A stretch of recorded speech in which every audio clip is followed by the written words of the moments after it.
All right, picture this for a second.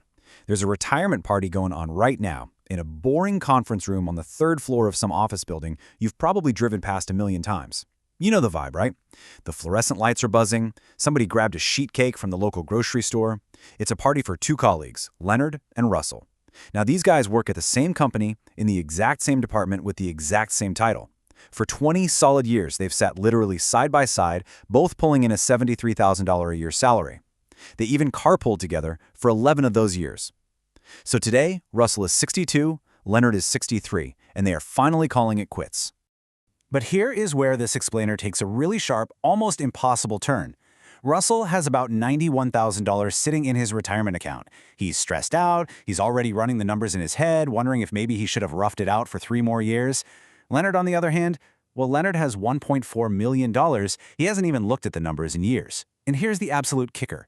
This isn't about some secret inheritance. It's not about a lucky crypto pick, a hidden side hustle, or a sudden windfall. Nope. Over 2 decades, with the exact same $73,000 inputs, there is a massive $1.3 million wealth gap between these two guys.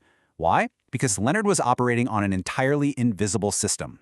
So it really begs the question, how did nobody, including Russell, ever see this happening? Not their boss, not their wives' friends, and definitely not Russell's financial advisor. Well, today we're diving deep into the source material to conduct a sort of forensic investigation.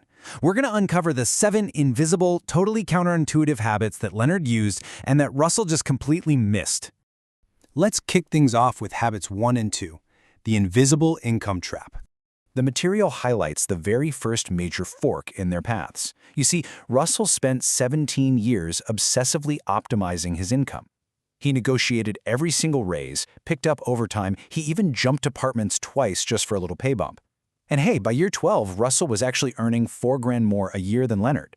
Russell totally thought this was his winning edge, but he fell right into the default American setting, converting every new dollar into a brand new expense. Look at this frantic snowball of liabilities.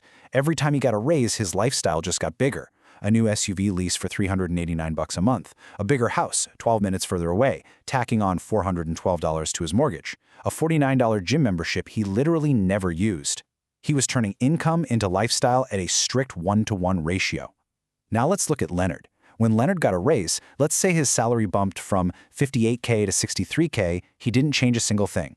He stayed in the exact same apartment, kept driving his paid-off car, and bought his groceries at the exact same store.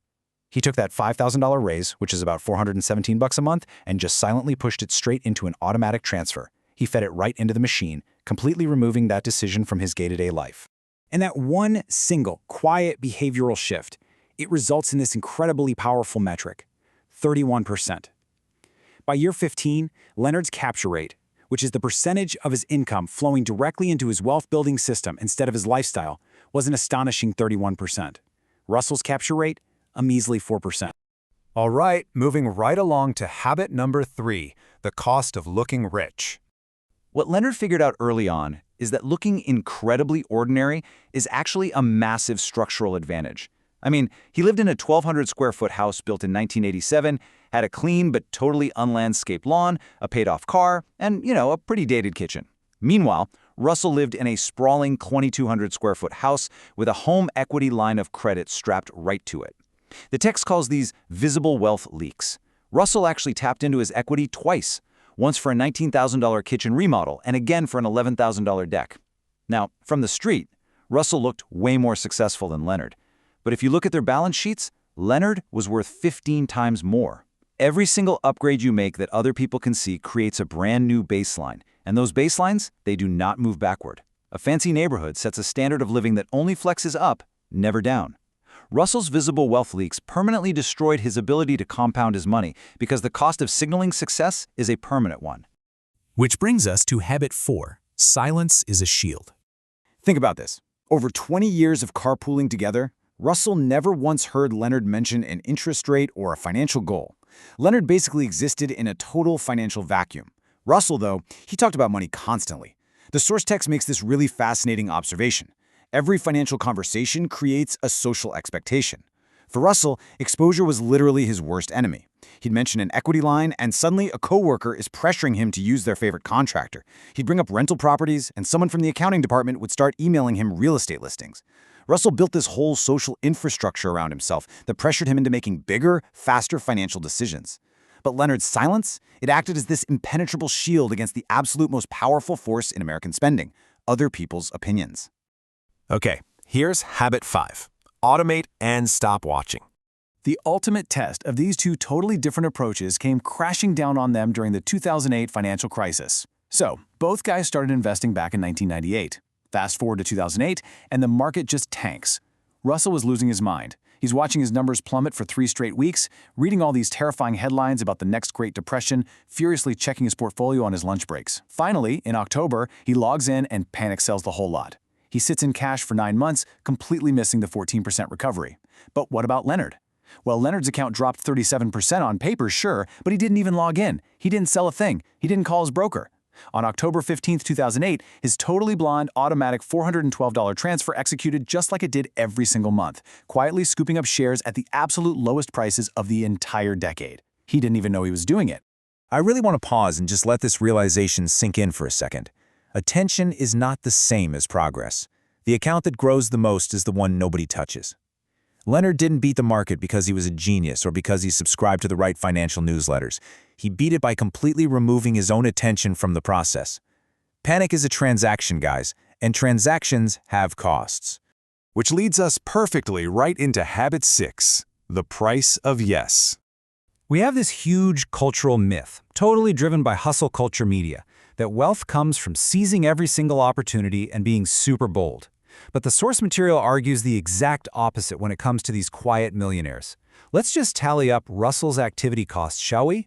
He lost 12 grand investing in his brother-in-law's BBQ joint. Ouch. He lost another $6,300 on a co-owned rental property when the tenant just stopped paying. He lost 2 entire years of his weekends doing some consulting gig for $900 a month just to fund that kitchen remodel.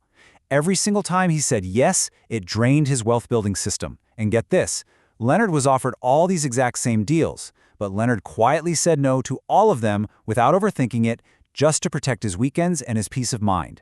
Because every dollar you redirect to a side hustle is a dollar removed from the machine. And this brilliantly highlights a core lesson from the text. Activity in wealth building is almost always more expensive than stillness. The whole psychology of quiet millionaires relies heavily on that stillness. Russell essentially financed his own wealth destruction by trading his peace of mind for constant, exhausting activity. Now for habit 7, the final and honestly most crucial habit of them all, the architecture of wealth. This habit, it's all about consistency over decades. 264. That is the number of consecutive months that Leonard made the exact same, completely boring decision. He never paused it, never redirected it, never pivoted to some flashy new asset class he heard about at a dinner party. 264 months. Meanwhile, Russell reset his compounding curve back to 0 4 separate times because he kept chasing the buzz of new, exciting financial strategies. What this explainer really reveals is that the excitement of a new financial strategy is usually just the sound of you losing your compounding momentum. Every single time you start over, the math has to start over too. Leonard didn't possess some superhuman willpower. No way. He simply built an architecture that didn't require discipline because it didn't require decisions. The first 10 years, it feels like absolutely nothing is happening. But by the last 7 years, that account has an engine all of its own. So let's summarize the core thesis here and look at the 7 walls of Leonard's architecture. Because becoming a millionaire wasn't actually about what Leonard did. It was really about the 7 things he stopped doing. He stopped chasing raises just to fund a bigger lifestyle. He stopped upgrading his stuff the second money appeared. He stopped signaling his success to the neighbors. He stopped talking about money altogether. He stopped obsessively watching the market. He stopped saying yes to so-called opportunities, and he stopped changing the plan. These aren't just habits, folks. They are 7 powerful subtractions. And honestly, here is the absolute best part for you. You don't need to be 25 years old to start doing this. You don't need to hop in a time machine and undo all the silly financial mistakes you've already made. This system, it does not care when it starts, it only cares that it doesn't stop. You just need to focus on the quiet, systematic removal of friction from this point forward. That's it. You just need to get these 7 walls in place starting today. Which leaves us with this final, really provocative thought to take away from the source material. If you removed all that wealth-destroying noise, the constant upgrading, the signaling to people you barely like, the endless strategy switching from your life today, what could your own architecture build over the next 264 months?